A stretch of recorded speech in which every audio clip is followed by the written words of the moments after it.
chose three for $1 at Safeway. I told you Yeah. that one before. Go ahead, Ralph. Oh, okay. You're up. Now, there are a couple of Blackburn Hawker Siddeley Buccaneers. I started out with 4 Buccaneer kits. The old Airfix from 1960-something, the new Airfix, the Frog, and the Matchbox. You can see which one these are. The Frog kit I didn't want to deal with all the empty holes in it, so I used it for spare parts. And the old Airfix I brought in last month, so you saw that before. This is the new Airfix kit, new being 1992 when it's not a reissue of the old kit, it's a brand new kit. And pretty much straight out of the box, no complaints about it. They do give you a lot of good selection of ordnance. They give you 3 different kinds of missiles, the little antennas and so on. They give you slipper tanks if you want to put those on. Not much to say about it. The only thing I didn't use stock on it, I took the landing gear off the old Frog kit because the landing gear on the Airfix kit, they're just in one piece, the wheels and the struts, everything. So the old Frog kit had a regular landing gear with separate wheels, so I used that. Other than that, it's pretty much the same. I made it into the kit gives you 2 RAF different schemes, but I made it a Navy airplane since it was originally a Navy airplane anyway, and I'd used some spare decals from bits and pieces to make it a Navy airplane. This is an old Matchbox airplane kit. It's really a pretty terrible kit.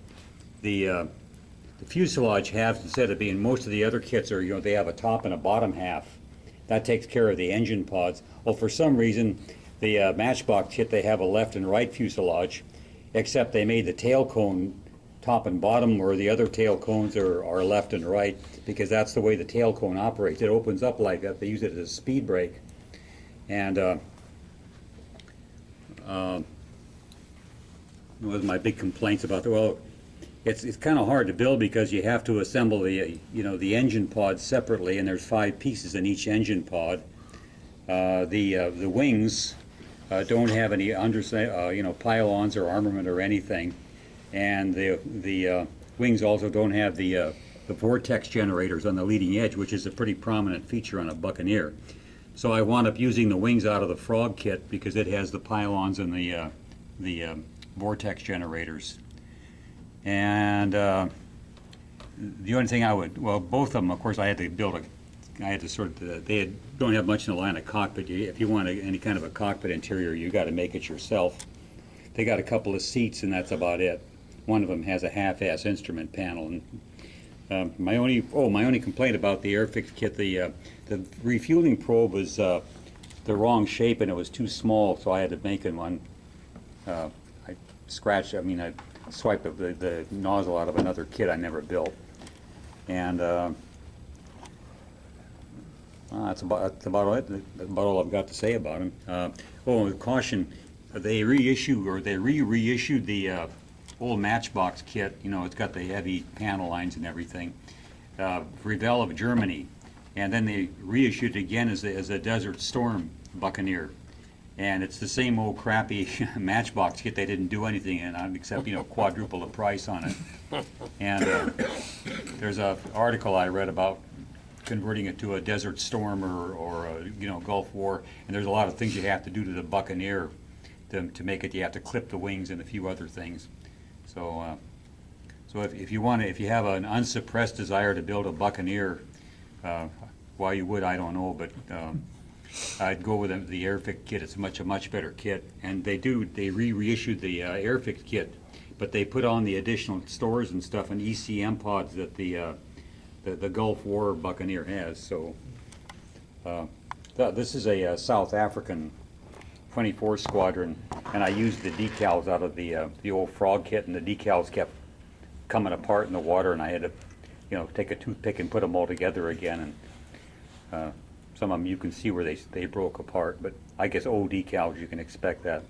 And then I used some of the leftover missiles out of the Airfix kit on the Matchbox kit. They're British Aerospace Sea Eagle missiles, and I broke off the pitot mast, taking it out of the box.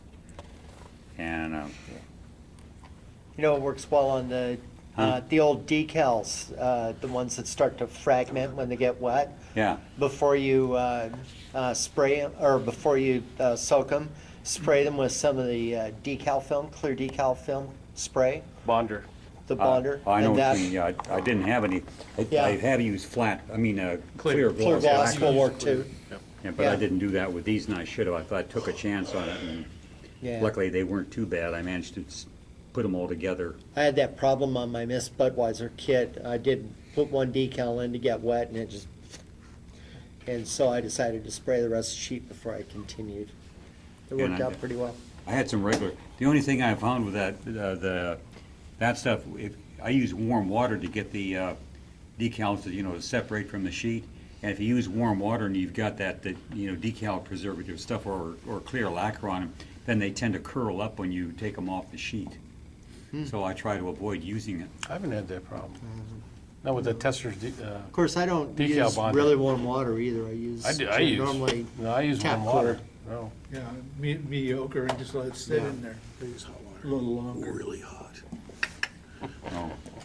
No, that Sheridan, the decals are, that kid's 6 years old, and decals were like. Yeah. Yeah, Push the pieces back together. the Matchbox is really a pretty terrible kit, I thought. And but so be careful if you buy the Revell of Germany one, because that's just the old Matchbox kit. And they didn't do anything to it, to improve it. I didn't realize they're pretty big for 1/72nd. I thought Big it'd be a lot smaller. I don't know if you can well, I guess you can buy the Airfix kit still. I don't know. I know the Trumpeter's doing one in 32nd scale. Yeah, That's gonna be so- huge. It's gonna be awesome. All right. Thank